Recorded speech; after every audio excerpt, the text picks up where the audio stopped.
Hello students, स्वागत है आज के इस वीडियो में। और फाइनली जो है आज के इस टॉपिक में हम डिटेल में जानेंगे। रैपिड फायर रिवीजन है तो हम बहुत ही कम समय में ज़्यादा से ज़्यादा कंटेंट कवर करेंगे।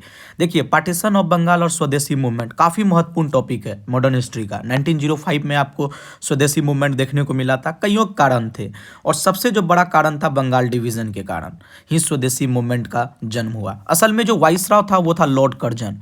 19 जुलाई 1905 को जैसे ही ये घोषणा करती है वाइसराव लॉर्ड कर्जन कि बंगाल का डिवीज़न हो जाएगा और 1905 में ही 16 अक्टूबर को जस्ट 2-3 महीने बाद ही इसको इन्फोर्स भी कर दिया जाता है, लागू कर दिया जाता है कम्प्लीटली।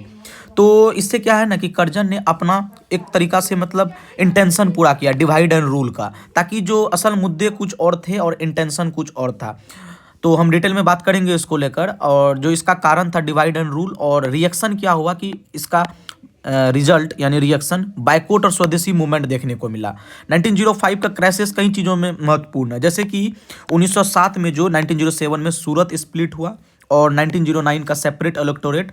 जब स्वदेशी बायकॉट मूवमेंट हुआ तो बहुत ही मैसिव तरीके से हुआ और फाइनली अंग्रेजों ने इसको देखते हुए 1911 में एक दिल्ली दरबार लगा था। हम इसके बारे में भी डिटेल में जानेंगे। तो चलिए स्टेप बाय स्टेप हम पढ़ते हैं। तो सबसे पहले इंपॉर्टेंट टॉपिक है, यह है आपका पार्टीशन को लेकर। क्या है ना कि आप यदि यहाँ पर ऑब्जर्व करेंगे, आज के समय में जो वेस्ट बंगाल है और बांग्लादेश है, उस समय में अंग्रेजी हुकूमत में बंगाल प्रोविंसेस कहलाता था। आप यहाँ पर जब देखेंगे, ऑब्जर्व करेंगे तो आप देखिए, और उड़ीसा भी उस समय था। ये देख सकते हैं, ये आपके जो कुछ असम के भी हिस्से थे और ये है आपके बंगाल प्रोविंसेस। और बंगाल प्रोविंसेस को दो भाग में बांट दिया गया था, एक है आपका वेस्ट बंगाल और एक है आपका ईस्टर्न बंगाल। ईस्टर्न बंगाल में कुछ असम के भी एरिया उस समय में इंक्लूड थे। देखिए, अंग्रेजों की स्ट्रेटजी क्या थी कि बंगाल को अलग करना और जो वहाँ पे जो विद्रोह हो रहे हैं, आंदोलन हो रहे हैं, क्रांतिकारियों को असल में कंप्रेस करना, उसको मतलब कमज़ोर करना, मेन उद्देश्य इसका यही था। देखिए, वेस्ट बंगाल की बात करें तो इसमें क्या था, हेडक्वार्टर वेस्ट बंगाल और ईस्ट बंगाल में जैसे ही बांटने का ऐलान किया और बांट भी दिया, तो इससे क्या हुआ ना कि कोलकाता इसके हेडक्वार्टर थे वेस्ट बंगाल, लेकिन ईस्ट बंगाल का हेडक्वार्टर ढाका था। देखिए, 54 मिलियन पॉपुलेशन थे, जनरली हिंदू मेजोरिटी थे। मतलब जो ईस्ट बंगाल वाले ये जो क्षेत्र हैं, ये हिंदू मेजोरिटी क्षेत्र थे। और जो वेस्टर्न बंगाल है, ईस्टर्न बंगाल वाले जो क्षेत्र हैं, इसमें मुस्लिम मेजोरिटी थे। आप देख सकते हैं कि यहाँ पर मुस्लिम 18 मिलियन थे।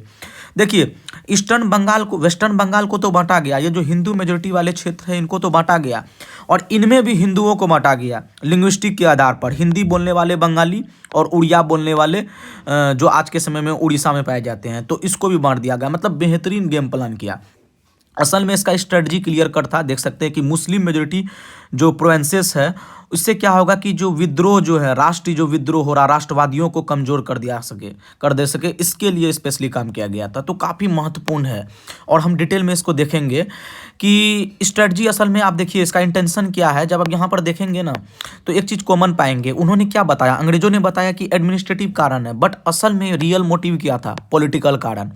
देखिए, उन्होंने कहा कि बंगाल जो है बहुत बड़ा है और शासन प्रशासन में काफ़ी मतलब देरी हो जाती है, दुरुस्ती नहीं है, एडमिनिस्ट्रेटिव इनएफिशिएंट है और 80 मिलियन के आसपास पॉपुलेशन है, मैनेज करना बहुत ही मुश्किल होता है। तो इसलिए बेहतर होगा कि इसको जो है ईस्टर्न बंगाल और वेस्टर्न बंगाल में बांट दिया जाए। मतलब एक बगल ईस्टर्न बंगाल और असम रहेगा और एक बगल जो है वेस्ट बंगाल रहेगा। लेकिन असल में उद्देश्य क्लियर कट था कि लगातार जो राष्ट्रवाद का उदय हो रहा था, जो राष्ट्रवादी आंदोलन बंगाल में जन्म ले रहे थे, स्कूल से लेकर कॉलेजेस, दफ्तर, कोर्ट्स, हर जगह राष्ट्रवादियों का प्रभाव बढ़ रहा था और इन्हीं को कमज़ोर करने के लिए इन प्रकार के ब्रिटिश के द्वारा तरकीब अपनाई गई। पहले क्या किया, उन्होंने बंगाली को बांटा और बंगालियों को लैंग्वेज के आधार पर, फिर इन्होंने रिलीजन के आधार पर हिंदू और मुस्लिम्स को बांटा। और आप देख सकते हैं कि ढाका जो है एक नया राजधानी बनाया जब ईस्टर्न बंगाल एग्जिस्टेंस में आया। तो एक बेहतरीन डिवाइड एंड रूल पॉलिसी अपनाया अंग्रेजों ने अपने इंटेंशन को पूरा करने के लिए। चलिए नेक्स्ट हम लोग टॉपिक को देखेंगे। तो यहाँ पर क्या है ना कि एंटी पार्टीशन मूवमेंट भी चला। जैसे ही पार्टीशन का अनाउंस हुआ और पार्टीशन हो गया, तो यहाँ के राष्ट्रवादियों ने एक बेहतरीन तरीके से इसका विद्रोह किया, एंटी पार्टीशन मूवमेंट चलाया।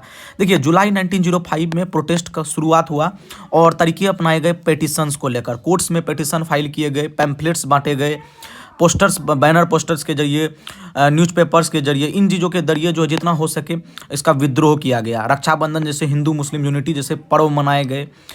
7 अगस्त 1905 को टाउन हॉल जो कलकत्ता कांग्रेस सेशन हुआ उसमें बाकायदा बायकॉट रिजोल्यूशन पास हो गया कि हम बहिष्कार करेंगे, बहिष्कार नीति अपनाएंगे। लोगों ने क्या किया, फास्टिंग किया, पर्व त्योहार मनाया और चल पड़ा एकदम बायकॉट करने के लिए, बहिष्कृत करने के लिए। और 16 अक्टूबर 1905 को राष्ट्रवादियों ने डे ऑफ पार्टीशंस भी मनाया और इसका विद्रोह निकल पड़ा और वंदे मातरम जो एक बेस्ट सॉन्ग बना, आमर सोनर बंगला वंदे मातरम जैसे लोगों ने गाना गाया, फास्टिंग किया, गंगा में स्नान किया और चल पड़ा विद्रोह करने के लिए, असल में बहिष्कार करने के लिए निकल पड़े राष्ट्रवादियों ने। और आम जनों का सपोर्ट भी मिला और हम आगे बात भी करेंगे कि कई सारे मतलब सेक्शंस ऑफ सोसाइटी का बिल्कुल एकदम फुल्ली सपोर्ट मिला। देखिए महत्वपूर्ण है कि जब जुलाई 1905 में जब प्रोटेस्ट हुआ तो ठीक उसके 1 महीने बाद अगस्त में रिजोल्यूशन पास हो गया। फिर उसके 1 महीने बाद यानी 2 महीने बाद अक्टूबर में डे ऑफ पार्टीशन मनाया गया। चलिए हम इसके आगे डिटेल में देखते हैं। तो सबसे पहले क्या है ना कि हम इकोनॉमिक और कल्चरल एस्पेक्ट को देखेंगे, मतलब कि सांस्कृतिक तरीके से और आर्थिक तरीके से क्या नीतियां अपनाई गई स्वदेशी। असल में क्या है ना कि जब कंस्ट्रक्टिव स्वदेशी मूवमेंट चला, ना तो तोड़ फोड़ ना तो मार काट हुआ, एक बेहतरीन स्ट्रेटजी अपनाया गया कि अंग्रेजी सामान को बैकआउट करना है, कोर्ट्स को बैकआउट करना है, अपने प्रोफेशन को बैकआउट करना है, बहिष्कार करना है। और इससे क्या प्रभाव पड़ा कि भारत में कई सारे इंडिजीनियस इंटरप्राइजेज खड़े हो गए, कई सारे मतलब स्वदेशी कंपनियां बन गई।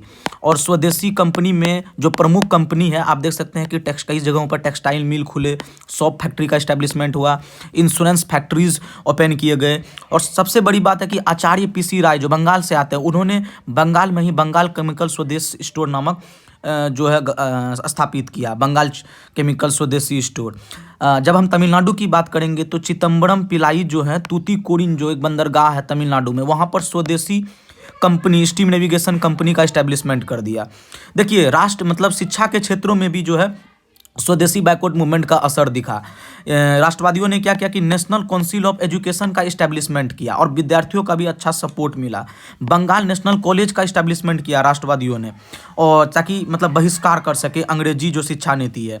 और इसके प्रिंसिपल बने अरबिंदो घोष। आप देख भी सकते हैं कि इंडिजीनियस इंडस्ट्रीज जब बढ़े तो ब्रिटिश इंपोर्ट्स गिर गए। क्यों गिर गए कि ब्रिटिश गुड्स का डिमांड गिर गया, स्वदेशी goods, indigenous good, Indian goods का डिमांड बढ़ने लगा, भारतीय सामान का डिमांड बढ़ा।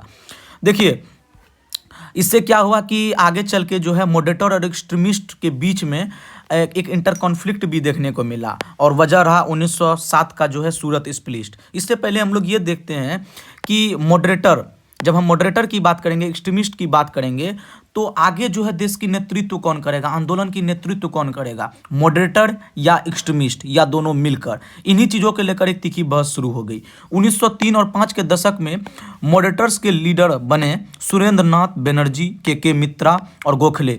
इन्होंने ही मॉडरेटर का नेतृत्व किया। लेकिन जब मैं एक्सट्रीमिस्ट की बात करता हूँ तो एक्सट्रीमिस्ट यानी उग्रवादी 1905 के ईरा के समय में, 1905 ईस्वी में लाल बाल पाल यानी लाला लाजपत राय पंजाब से, बाल गंगाधर तिलक महाराष्ट्र से और बिपिन चंद्रपाल बंगाल से और अरबिंदो घोष, इन सब लीडर ने एक्सट्रीमिस्ट विचारधाराओं का नेतृत्व किया, एक्सट्रीमिस्ट आंदोलन का नेतृत्व किया। लेकिन मॉडरेटर ने सुरेंद्र नाथ बनर्जी, के मित्रा, गोखले जी का।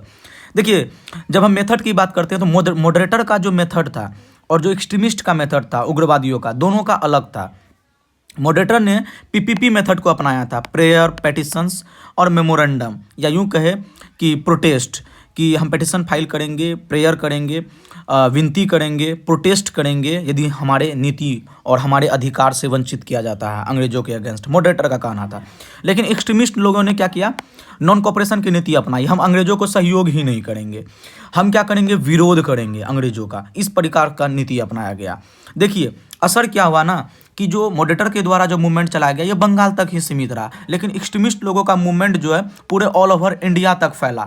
तो इसका क्या हुआ, इसका असर एक्सट्रीमिस्ट का स्कूल्स में भी देखने को मिला, कोर्ट्स में भी। लेकिन इसका रिजल्ट क्या हुआ कि बंगाल तक ही सीमित रहा मॉडरेटर का मूवमेंट। देखिए इसका गोल क्या था कि हम अंग्रेजी मतलब विचारधाराओं को स्वीकार करते हैं किंतु हमारे अधिकार से वंचित नहीं किया जाए, संवैधानिक बदलाव किया जाए। इसका उद्देश्य यही था, गोल था। लेकिन एक्सट्रीमिस्ट का गोल था कि हमारा शासन आए, स्वराज आए, ये गोल थे एक्सट्रीमिस्ट के। असल में क्या है ना कि जब हम आगे देखेंगे कि 1905 से 1907 का ईरा में बनारस में एक सेशन होता है कि स्वदेशी को लेकर, जो स्वदेशी मूवमेंट चल रहा है 1905 में, जब बनारस सेशन होता है तो गोपाल कृष्ण गोखले जो है कांग्रेस का नेतृत्व करते हैं और एक्सट्रीमिस्ट का भी अच्छा सपोर्ट मिलता है कि चलो स्वदेशी मूवमेंट पास हुआ है, स्वदेशी मूवमेंट पूरे फुल सपोर्ट करते हैं, अंग्रेजी गुड्स को बहिष्कृत करते हैं, मतलब एक क्रिएटिव एक्शन अपनाते हैं। लेकिन जब कलकत्ता सेशन हुआ तो मॉडरेटर और एक्सट्रीमिस्ट के बीच में ना थोड़े बहुत आपसी असमंजस शुरू हो गई, थोड़े बहुत इंटर कन्फ्लिक्ट शुरू हो गए।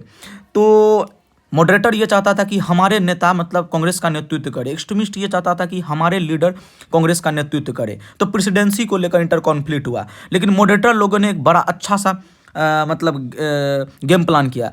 दादा भाई नेहरू का नाम बहुत खूबसूरती से आगे कर दिया। और दादा भाई नेहरू असल में एक सीनियर लीडर थे, वरिष्ठ लीडर थे, कांग्रेस के गठन में एक अग्रणी भूमिका निभाई थी। Drain of wealth theory, poverty and British rule India जैसे कई पुस्तकें और थ्योरी दिया जो कि काफ़ी प्रभावशाली रहा। और दादा भाई नेहरू का इज्जत सभी करते थे, चाहे मॉडरेटर हो एक्सट्रीमिस्ट हो। इसलिए एक्सट्रीमिस्ट लोगों ने दादा भाई नेहरू का विरोध नहीं किया जब कलकत्ता सेशन 1906 का हुआ। और जब बनारस सेशन 1905 का हुआ तो गोखले ने प्रिसाइड किया। लेकिन 1907 में क्या हुआ ना, जो चीज़ का डर था असल में वही हुआ। 1907 में जब प्रेसिडेंसी को लेकर एक बार फिर वोटिंग शुरू हुई तो उस समय क्या हुआ कि रास बिहारी घोष का नाम मॉडरेटर लोगों ने आगे किया, रास बिहारी घोष, लेकिन एक्सट्रीमिस्ट लोगों ने तिलक जी का नाम आगे किया। और इसी प्रेसिडेंसी को लेकर आपस में इंटर कन्फ्लिक्ट हुए। और सूरत में क्या हुआ है कि कांग्रेस जो है दो विचारधाराओं में टूट गई, एक एक्सट्रीमिस्ट यानी अलग हो गए और मॉडरेटर जो हैं वो अलग हो गए। और जानते हैं इसको जो है अंग्रेजों ने, स्पेशली जो मोर्ले मिंटो उस समय पे जो सेक्रेटरी ऑफ स्टेट थे मोर्ले और जो लॉर्ड मिंटो वाइस राव थे, उन लोगों ने सेलिब्रेट किया कि कांग्रेस का पतन सूरत में जो हुआ ये एक हमारा ग्रेट विक्ट्री है। देसी बैकवर्ड मूवमेंट हुआ तो स्टूडेंट का क्या रोल था, वुमेन का क्या रोल था, मुस्लिम का क्या रोल था और समिति जो संस्थाएं थी क्या रोल था। देखिए हम जानते हैं कि बंगाल नेशनल कॉलेज की इस्टेब्लिशमेंट हुई, नेशनल काउंसिल ऑफ एजुकेशन आए, तो विद्यार्थियों में भी एक नई उमंग जागा, विद्यार्थियों ने भी बढ़ चढ़ के हिस्सा लिया स्वदेशी बैकवर्ड मूवमेंट में। नतीजा क्या हुआ कि विद्यार्थियों को पेनल्टी लगा, स्कॉलरशिप कट कर दिए गए। महिलाओं की बात करें तो महिलाओं ने भी जो स्वदेशी आंदोलन में मतलब बहुत बेहतरीन भूमिका निभाई, मेजरली भूमिका निभाई। बात करेंगे home centre and women joint processing and packeting, महिलाओं ने भी घर में जो है प्रोसेसिंग और पैकेजिंग का काम शुरू कर दिया। उसके बाद क्या हुआ कि मुस्लिमों की बात करें तो मुस्लिमों का थोड़ा मिक्स्ड रिस्पॉन्स रहा। सपोर्ट की ही बात करें तो अब्दुल रसूल, लियाकत हुसैन, मौलाना आज़ाद जैसे नेताओं ने, मुस्लिम नेताओं ने स्वदेशी बैकवर्ड मूवमेंट का सपोर्ट किया। लेकिन जो ढाका के नवाब थे, एलिट ग्रुप के लोग सब, उन लोगों ने अपोज किया। और यही लोग आगे चल के जो है मुस्लिम लीग का भी गठन किया। और उद्देश्य ही था कि मॉडरेटर जो कांग्रेस पॉलिटिक्स है उसको मतलब विरोध करना, और साथ ही जो है मतलब अंग्रेजों का कंसेशन भी मिल रहा था इन लोगों को। तो इस तरीका हम आगे डिटेल में बात करेंगे। देखिए समिति की बात करें तो समिति में भी स्वदेशी बांधव समिति जो अश्विनी कुमार दत्त के द्वारा निर्मित था, उन्होंने भी जो बढ़ चढ़ कर हिस्सा लिया। कोर्ट्स को बहिष्कार किया गया, जो आपके स्कूल्स कॉलेजेज ये सब को भी बहिष्कार किया गया। मतलब महिलाएं हो, मुस्लिम हो, स्टूडेंट हो, समिति हो, हर कोई मतलब आगे बढ़ चढ़ के मतलब हिस्सा लिया और जो है स्वदेशी बैकवर्ड मूवमेंट को सपोर्ट किया। देखिए हम आगे यदि डिटेल में बात करें तो अब आता है सबसे इम्पोर्टेंट कि किन क्षेत्रों में किन नेताओं का प्रभाव रहा। देखिए पंजाब वाले क्षेत्रों में बात करेंगे तो लाला लाजपत राय, अजीत सिंह जैसे लीडर ने अहम भूमिका निभाई। उस समय में इंडिपेंडेंस इंडिया में पाकिस्तान और पंजाब ये इतना बड़ा प्रोविंस था, तो पंजाब से लाला लाजपत राय, अजीत सिंह आते थे। दिल्ली जैसे क्षेत्रों से जो है सईद हैदर रजा ने स्वदेशी बैकवर्ड मूवमेंट को लीड किया। मद्रास वाले क्षेत्रों में तमिलनाडु की बात करें तो मद्रास में चिदम्बरम पिल्लाई जैसे लीडरों ने अग्रणी भूमिका निभाई। बॉम्बे में बाल गंगाधर तिलक, गणपति शिवाजी फेस्टिवल से लोगों को जागृत किया और स्वदेशी के लिए आगे आने को कहा। देखिए बंगाल वाले क्षेत्रों में बात करेंगे तो ऑलरेडी डिटेल में बात कर लिया, अरविंदो घोष, बिपिन चंद्र पाल, अश्विनी कुमार दत्त जैसे लीडरों ने बहुत बड़ी भूमिका निभाई। और इनफैक्ट काली पूजा, दुर्गा पूजा की शुरुआत यहीं से हुई ताकि लोगों को राष्ट्रवाद के लिए, आंदोलन के लिए एक जागृत कर सके। तो ये मतलब प्रकार के मतलब अलग अलग क्षेत्रों में आपको स्वदेशी बैकवर्ड मूवमेंट और अलग अलग नेताओं ने अलग तरीके से काम किया और काफ़ी महत्वपूर्ण भी हो जाता है एग्जाम पर्सपेक्टिव से। देखिए अब बात करते हैं कि ब्रिटिश स्वदेशी बैकवर्ड मूवमेंट को कमज़ोर करने के लिए ब्रिटिश ने एक बेहतरीन स्ट्रेटजी अपनाई। वो था आपका स्टिक और कैरोट का, यानी एक दमन वाली नीति और किस तरीक़ा से कॉन्सिलेट करना है, कैरोट वाली नीति।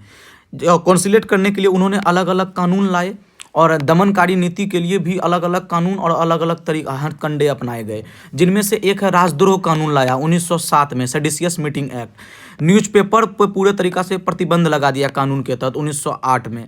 तिलक जी को जेल भेज दिया गया बर्मा 6 सालों के लिए, और अरबिंदो घोष को वापस पुडुचेरी भेज दिया गया। 1909 में एक मोर्ले मिंटो रिफॉर्म्स लाया गया, जो आगे चल के मोर्ले मिंटो रिफॉर्म्स जो है मतलब कम्युनल पॉलिटिक्स का जन्म यहीं से होता है कि सेपरेट इलेक्टोरेट प्रणाली लाया कि मुस्लिम्स जो है मुस्लिम्स को वोट करेंगे, सेपरेट इलेक्टोरेट, ठीक है। और यही कारण बना एक कम्युनल पॉलिटिक्स यहीं से शुरुआत हुआ। मॉडरेटर एक्सट्रीमिस्ट के बीच में आपस में मतलब अलग करने का काम किया ताकि जो है कमज़ोर किया जा सके आंदोलन को। देखिए मुस्लिम लीग को जब बने 1906 में जब मुस्लिम लीग बना तो इनको अंग्रेज़ों के द्वारा कंसेशन मिलना शुरू हो गया। तो इन प्रकार की हथकंडे नीतियाँ अपनाई गई अंग्रेज़ों के द्वारा। देखिए अब यदि बात करूँ तो मोर्ले मिंटो रिफॉर्म्स के बारे में थोड़ा जानते हैं। तो मोर्ले मिंटो रिफॉर्म्स 1909 का क्या कहता है कि सेपरेट इलेक्टोरेट फॉर मुस्लिम्स, यानी मुस्लिम जो है वोट करेगा केवल मुस्लिम कैंडिडेट को, और कम्युनलिज्म को बाकायदा जो है लीगल बना दिया। देख सकते हैं कि फादर ऑफ कम्युनल इलेक्टोरेट जो है लॉर्ड मिंटो को कहा जाता है। 1906 में जब शिमला डेपुटेशन हुआ, यहीं से असल में मुस्लिम लीग का फॉर्मेशन हुआ। और आप जानकर हैरान होंगे कि जो ढाका के नवाब थे, जो एलिट वर्ग के लोग थे, उनमें से एक है नवाब सलीमुल्लाह खान। इन लोगों ने शिमला में असल में एक बैठकें की और कई सारे अंग्रेजी ऑफिशियल्स भी शामिल हुए, और यहीं में मुस्लिम लोग लीग का गठन हुआ। और मुस्लिम लोग का उद्देश्य ही यही था, अंग्रेज़ों से कंसेशन मिल रहा था और कांग्रेस की नीतियों को विरोध करना है, बस यही नीतियाँ अपनाई गई मुस्लिम लीग के द्वारा। देखिए इसी के पैरेलल क्या हुआ कि एग्जीक्यूटिव काउंसिल्स में पहला कोई इंडियन यदि वाइसराय बना तो वो बना सत्येंद्र प्रसाद सिन्हा। महत्वपूर्ण है, एग्जाम प्रोस्पेक्टिव से आप याद रखिएगा। देखिए लेजिस्लेटिव काउंसिल्स की बात करें तो लेजिस्लेटिव काउंसिल्स की भी साइज बढ़ाई गई, लोगों की, इंडियंस की भागीदारी को बढ़ाया गया, इनकी साइजेस को बढ़ाया गया, सीट्स को बढ़ाए गए। तो इन प्रकार के डेवलपमेंट्स यहाँ पर हुआ है मोर्ले मिंटो रिफॉर्म्स के दौरान, ठीक है। और चलिए हम बात करते हैं आगे 1911 के दिल्ली दरबार को। 1911 का जब हम दिल्ली दरबार पढ़ते हैं तो इसमें महत्वपूर्ण है लॉर्ड हार्डिंग। देखिए लॉर्ड हार्डिंग उस समय में वाइसराय था, काफ़ी महत्वपूर्ण है। और लॉर्ड हार्डिंग ने ही दिल्ली प्रपोजल लाया था कि पार्टीशंस को हम खारिज करते हैं, वापस से बंगाल, ईस्ट बंगाल और वेस्ट बंगाल जो अलग हो गया था लॉर्ड कर्जन के समय में, स्वदेशी बैकवर्ड मूवमेंट उसके रिस्पॉन्स में शुरू हुआ था। तो क्या हुआ कि बंगाल को वापस से रिमर्ज करने की बात किया गया। तो इससे क्या हुआ ना कि मुस्लिम पॉलिटिकल एलिट क्लास है उसको एक बड़ा शौक मिला। और सबसे महत्वपूर्ण है जब न्यू प्रोविंसेस की बात करते हैं तो बिहार और उड़ीसा जैसे क्षेत्रों को बाद में अलग किया गया। किस पे? लैंग्वेज के आधार पे। 1911 में जब दिल्ली प्रपोजल आए, लैंग्वेज के आधार पर असम को भी सेपरेट कर दिया गया। लेकिन कहीं ना कहीं बंगाल को, ईस्ट बंगाल वेस्ट बंगाल को मर्ज किया गया। तो मुस्लिम पॉलिटिकल एलाइट, ये वही लोग हैं जो कि मुस्लिम लीग का गठन किए थे, उसको एक बड़ा शौक लगा क्योंकि बना ही था विरोध करने के लिए और कांग्रेस की नीतियों को, और जो मतलब हस्तक्षेप करना है कांग्रेस की नीतियों में और अंग्रेज़ों के फेवर्ड में बात करना, कुछ इस प्रकार के। तो एक बड़ा शौक लगा जब बंगाल को रिमर्ज किया गया। देखिए और इस साल 1911 में क्या हुआ कि कोलकाता जो कैपिटल हुआ करता था ब्रिटिश इंडिया को, उसको शिफ्ट करके दिल्ली कर दिया गया। तो इन प्रकार के डेवलपमेंट्स हमको देखने को मिला। देखिए नेक्स्ट हम लोग बात करते हैं, आप यदि यहाँ पर देखेंगे 1905 का ईरा और 1947 मॉडर्न ईरा, तो बहुत सारा चीज़ आप कॉमन पाएंगे। देखिए स्वदेशी मूवमेंट उस समय 1905 में हुआ, लेकिन आज आपको देखने को मिलेगा आत्मनिर्भर भारत, मेक इन इंडिया। उस समय नेशनल, आप 1906 में जो नेशनल काउंसिल्स ऑफ एजुकेशन लाए गए थे, क्यों लाए गए थे national councils of education? National councils of education लाए गए थे कि अंग्रेजी जो नीतियाँ हैं अब भारतीय लोगों के द्वारा बनाई जाएंगे, एजुकेशन में भारत का डोमिनेंस बढ़ेगा, ना कि वेस्ट का, ना कि ब्रिटिशर्स का। तो इन और यही चीज़ आपको आज के समय में नेशनल एजुकेशन पॉलिसी में देखने को मिलेगा। स्वदेशी स्टीम नेविगेशन कंपनी उस समय में था, तो आज के समय में इंडिजीनियस शिपिंग इंडस्ट्री देखने को मिलेगा। 1909 में जो सेपरेट इलेक्टोरेट लाया था, यही आगे चल के बेस बना कम्युनल पार्टीशन, जो कि इंडिया और पाकिस्तान दो हिस्से में बढ़ गया। क्यों बढ़ गया? असल में इसका 1909 का इम्पैक्ट था ये, ठीक है। तो इस प्रकार से चीज़ें देखने को मिलेगा। मैं उम्मीद करता हूं कि ये वीडियो में काफ़ी रैपिड फायर रिवीजन कराया हूं, काफ़ी कम समय में बेहतरीन टॉपिक को कवर किया हूं, और इसी तरीक़ा से चाहते हैं रैपिड फायर रिवीजन सीरीज़ में चला रहा हूं। तो आप बखूबी देखिए और काफ़ी कुछ समझ में आएगा और काफ़ी कुछ सीखने को मिलेगा बहुत ही कम समय।